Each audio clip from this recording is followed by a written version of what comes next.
আল্লাহ আমার রব, এই রবি আমার সব। দামে দামে তুন মনে তারি অনুভব। তোমার দুনিয়াতে আমি যেদিকে তাকাই, অথই নিয়ামতে ডুবে আছি সবাই। পাক পাখালির গানে শুনি তসবি কালো রব, তসবি কালো রব। আল্লাহ আমার রব, এই রবি আসসালামু আলাইকুম। আলহামদুলিল্লাহ, আসসালাতু ওয়াসসালামু আলা রাসূলিল্লাহ। প্রিয় দর্শক, আপনারা যারা দেশে আছেন প্রবাসে, সবাইকে জানাই অনেক অনেক প্রীতি ও শুভেচ্ছা। শুরু হলো আনটিভি আয়োজিত এবং লাভ হলো নিবেদিত অনুষ্ঠান আপনার জিজ্ঞাসা। আপনাদের সাথে আছি আমি জয়নুল আবেদিন আজাদ। আর আপনাদের মনে জাগা প্রশ্নের জিজ্ঞাসার জবাব দিচ্ছেন বিশিষ্ট আলেম ডক্টর মোহাম্মদ সাইফুল্লাহ। আসসালামু আলাইকুম ওয়া রাহমাতুল্লাহি ওয়া বারাকাতুহু।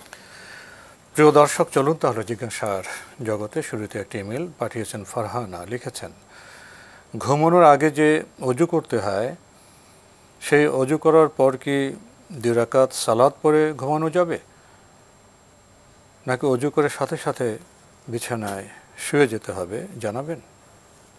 ধন্যবাদ আপনাকে।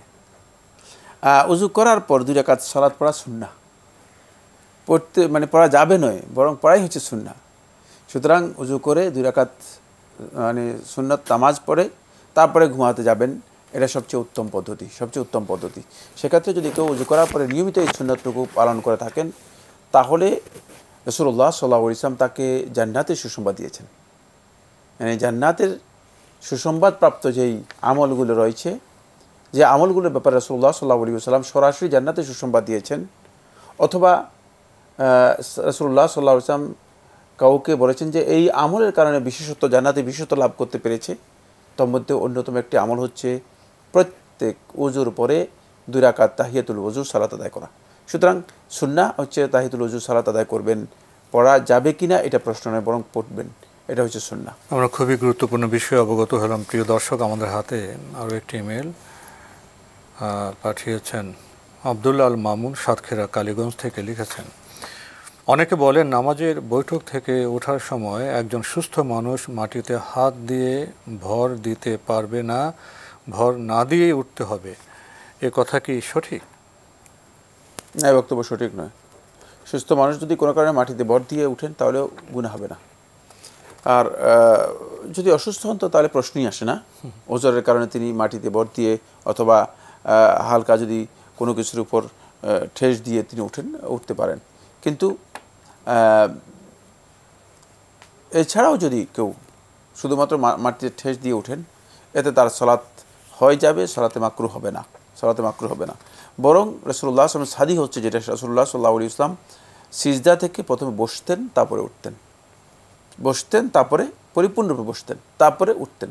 যেহেতু সহিহ বুখারী হাদিস, রাসূলুল্লাহ সাল্লাল্লাহু আলাইহি ওয়াসাল্লাম এভাবেই বসতেন, তারপরে উঠতেন। সেই ক্ষেত্রে সুন্নাহ অনুসরণ করে যদি কেউ বসেন, তারপরে উঠেন এবং হাত মাটিতে দিয়ে হাতের উপর ঝুঁকে তারপরে উঠতেন, এই ব্যাপারে যে রিওয়ায়াতগুলো রয়েছে সেগুলোকে আহলে হাদিসগণ সহিহ বলেছেন।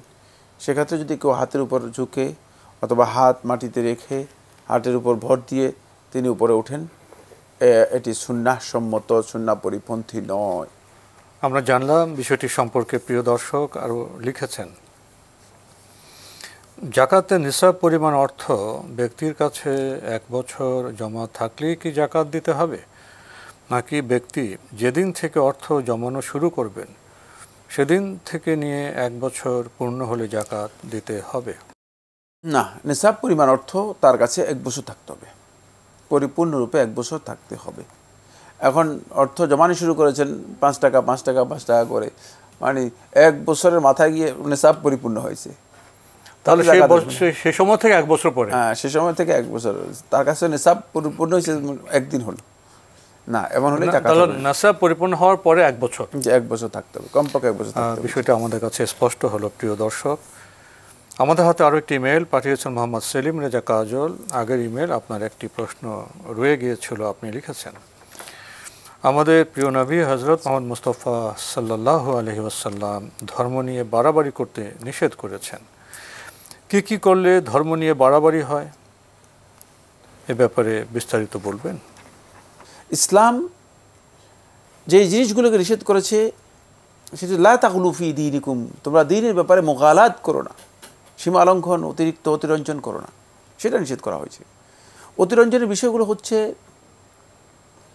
ধর্মের যেই সমস্ত বিষয়গুলো আছে সেগুলোর ব্যাপারে অতিরিক্ত করা, যেমন সালাত আদায়ের ব্যাপারে অতিরিক্ত করা, যে আমি সারা রাত জেগে সালাত আদায় করব, ঘুমাবো না। তারপর সিয়াম পালনের ক্ষেত্রে সিয়াম পালনের ব্যাপারে অতিরিক্ত করা, না আমি সারা জীবন সিয়াম পালন করব, কোনো দিন রোজা ভাঙবো না।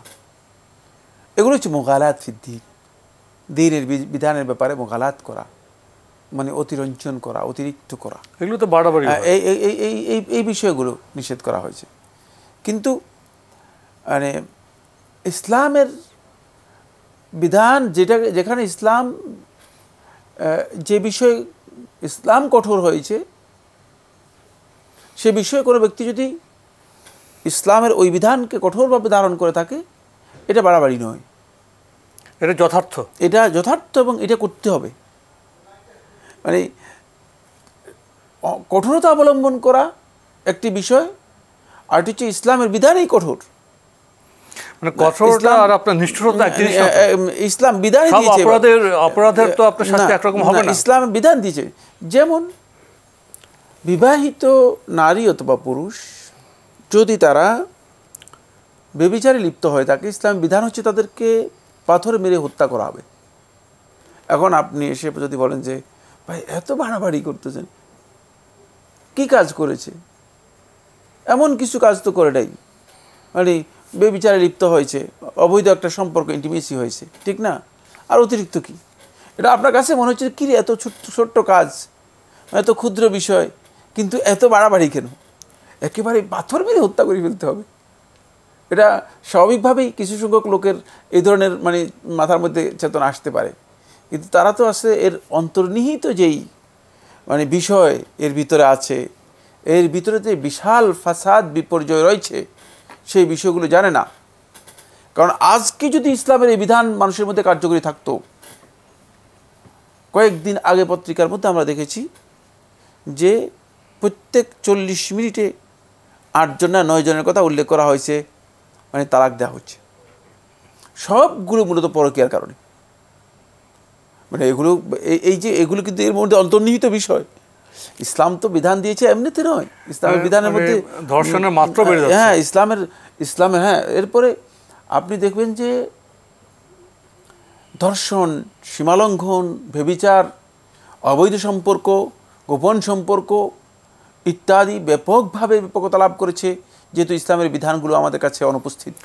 গার্মেন্টসে বাসে যাচ্ছে, তো বাসের যারা কর্মচারী তাকে ধর্ষণ করতে চেয়েছে, সে বাধা দেওয়ার পরে তাকে বাস থেকে ধাক্কা মেরে ফেলে দিয়েছে, তারপরে নিহত হয়েছে। নির্মম চিত্র। এই চেতনা, এই রুচি কিভাবে আসে? হ্যাঁ, এইগুলো সবগুলোই কারণ হচ্ছে এখানে এই বিষয়গুলো রয়েছে। মানে আমি বললাম না, হয়তো লোকেরা মনে করবে যে কিরে, মানে কেন এত কঠিন, কেন এত বাড়াবাড়ি? না, এটা বাড়াবাড়ি নয়, এটা আপনার কাছে মনে হচ্ছে বাড়াবাড়ি। এই জন্য আমি বলেছি যে বাড়াবাড়ি শব্দটাকে কমন নিয়ে আসা হয়েছে। কোন কোন ক্ষেত্রে বাড়াবাড়ি মানে করবে না একথা বলা হচ্ছে না। ইসলামের কিছু বিধান আছে, যে বিধানগুলো ইসলাম খুবই মানে বিবেচনার মাধ্যমে দিয়েছে। এই বিধান তো মানুষ তৈরি করে না, কঠিন হলে বাড়াবাড়ি নয়, সেটা সঙ্গত কিনা আমার দেখতে হবে। আর এই বিধানগুলো সব আল্লাহ তাআলা দিয়েছেন, দণ্ডবিধি নয়। ইবাদতের ক্ষেত্রেও ঠিক একই ক্ষেত্রে অবশ্যই মানে আপনি যখন ঠান্ডার মধ্যে, শীতের প্রচণ্ড কনকনে ঠান্ডার মধ্যে উঠবেন ঘুম থেকে, আপনি উজু করতে হবে। আপনি বলবেন যে ভাই উজু না করে মানে অসুবিধা কিসের, কেন এত বাড়াবাড়ি? এটা উজু না করে অন্যরকম আমরা হাত পা মুছে ফেলে দিতে পারি, অন্য কিছু দিয়ে টিস্যু মিশু দিয়ে মুছে ফেলে দিতে পারি। কিন্তু না, যেটা ইসলামের বিধান সেখানে অনেক বিশাল মানে হেকমত রয়েছে, প্রজ্ঞার বিষয় রয়েছে, অনেক বিষয়ের অন্তর্নিহিত মানে তাৎপর্য রয়েছে, যে তাৎপর্য সম্পর্কে আমাদের মানে জ্ঞান নেই। আসলে আমরা যদি জানতাম তাহলে তো আমরা অনেক কিছু জানতে পারতাম, এগুলো আমাদের জানা নেই। কিন্তু বাড়াবাড়ির বিষয় হচ্ছে মানে ইবাদতের ক্ষেত্রে অতিরঞ্জন করা। অতিরঞ্জন ইসলামের বিষয় নিষিদ্ধ করা হয়েছে, কিন্তু বাড়াবাড়ি কথাটি অনেক কিছুকে অন্তর্ভুক্ত করে, অনেক কিছুকে অন্তর্ভুক্ত করে। অনেকে মানে বলেন যে ভাই মানে ছোট্ট মাসালা, ছোট্ট একটা বিষয় মানে এত বাড়াবাড়ি করছেন কেন? যেমন আকীদার ব্যাপারে যখন আলোচনা করা হয়, তাওহীদের ব্যাপারে আলোচনা করা হয়, আপনি কবরে গিয়ে সিজদা দিচ্ছেন, মানে আল্লাহ রাব্বুল আলামিনের সাথে শিরক করতেছেন, যদি বলা হয় যে আপনি, তখন বলে এগুলো বাড়াবাড়ি। ফলে এই বাড়াবাড়ি কথাটা হয়ে গিয়েছে আমাদের কাছে মানে খুবই মানে ব্যক্তিগত খেয়াল খুশির মতো একটা বিষয় যে আপনি বাড়াবাড়ি করছেন না। যে বিষয়গুলো ইসলামে মানে সঠিক এবং ইসলাম খুব শক্তিশালীভাবে এগুলোকে বলেছে, সেগুলো অবশ্যই শক্তিশালীভাবে দেখতে হবে। আপনি মানে ব্যক্তি পূজা করতেছেন, আপনি ব্যক্তিকে মাবুদের স্থানে নিয়ে যাচ্ছেন, আপনি মানুষের মন গড়া রচিত আইনকে মাবুদের স্থানে নিয়ে যাচ্ছেন, আর আপনি মনে করতেছেন ভাই এগুলো বাড়াবাড়ি করতেছেন। না, এগুলো বাড়াবাড়ি না, এগুলো ইসলামের বিধান। ইসলামের বিধানই এভাবে রয়েছে। বাড়াবাড়ি হবে যখন আমি ইসলাম দিয়েছে এতটুকু, ইসলাম দিয়েছে হয়তো আপনাকে বলেছে যে ইসলাম 2 রাকাত নামাজ পড়ার জন্য, আমি বলেছি না আপনি 10 রাকাত পড়েন। আপু আপনিও মাঠে বসে মেসিদের দেখার সুযোগ ছাড়ে কেউ? দেখা হবে মাঠে। পেমেন্টের উন্মাদনা এখন বিকাশে। সর্বোচ্চ পেমেন্টে পেয়ে যান ভ্রমণ খরচ সহ আর্জেন্টিনার ম্যাচ টিকিট, সাথে ক্যাশব্যাক আর ডিসকাউন্ট কুপন। আমরা খুবই গুরুত্বপূর্ণ বিষয়ে কথা শুনছিলাম, বাড়াবাড়ি প্রসঙ্গ নিয়ে। তো একটা হলো আপনার যথা জায়গায় তো যথা বিধান হবে। অপরাধ যদি মারাত্মক হয় তার দণ্ডবিধি তো কঠিন হবে, এবং সাধারণ অপরাধ হলে সাধারণ তার বিচার হবে। প্রসঙ্গক্রমে একটি বিষয় আপনার সামনে পেশ করতে চাই। তো আমরা জানি ইসলামে যে জামাতে বিধানটা, জামাতে নামাজ পড়া ফরজ। তো যদি আবহাওয়া খুব উত্তপ্ত হয়, বেরোতে পারতেছে না, বা খুব ঝড় বৃষ্টি হয়, এরকম শীত, সেটা স্বাভাবিক বা সাধারণ নয়, সেক্ষেত্রে কি আপনার জামাতে না গিয়ে বাসায় নামাজ পড়া যাবে? না, সেটা হচ্ছে যেমন ভয়ঙ্কর ঠান্ডা পড়তেছে, তাহলে ইসলাম এখানে ছাড় দিয়েছে। যেখানে মানে হয়তো আপনি মানে বাইরে যদি বের হন, মানে বড় ধরনের বরফ পড়তেছে, তুষার অথবা ঠান্ডা, ক্ষতির আশঙ্কা আছে, অথবা বৃষ্টি হচ্ছে ভয়ঙ্কর, মানে মুষলধারে বৃষ্টি হচ্ছে, এই ক্ষেত্রে ইসলাম জামাতের না যাওয়ার ব্যাপারে অনুমোদন দিয়েছে। কিন্তু শুধুমাত্র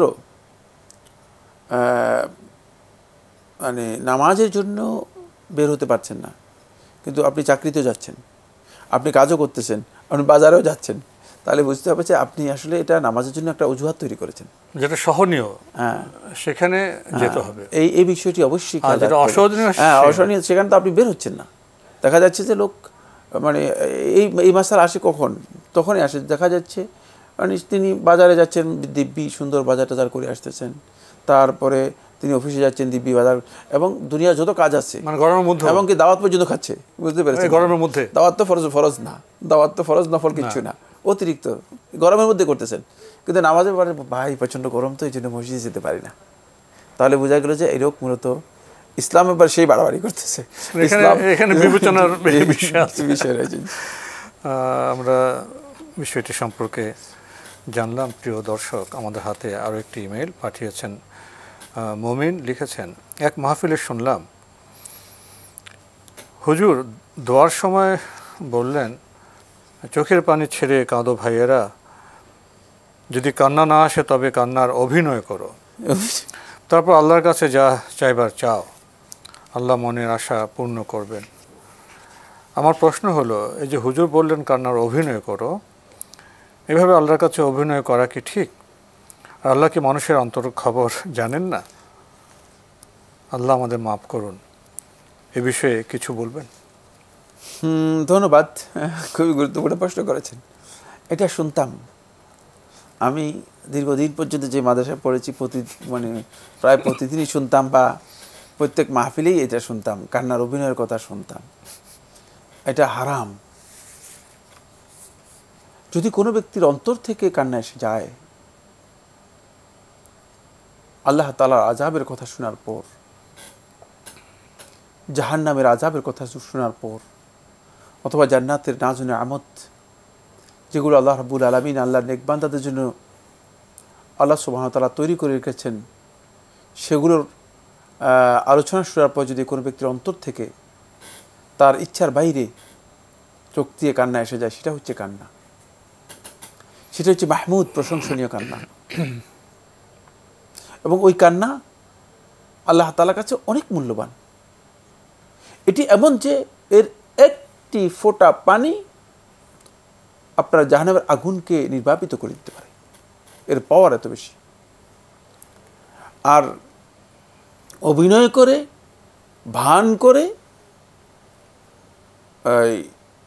ডিজাইন করে কান্না বের করা, অথবা শুনি, আমি জানি না আসলে, কেউ কেউ নাকি বিভিন্ন প্রকার মলম পাওয়া যায়, সেগুলো আমি জানি না। যদি এমন হয় তাহলে এই কান্নার কোনো মূল্য আল্লাহ তাআলার কাছে নেই, এই কান্নার কোনো মূল্য আল্লাহ তাআলার কাছে নেই। এগুলো একেবারেই গর্হিত কাজ। এই ধরনের অভিনয় আল্লাহ তাআলা মোটেও পছন্দ করেন না।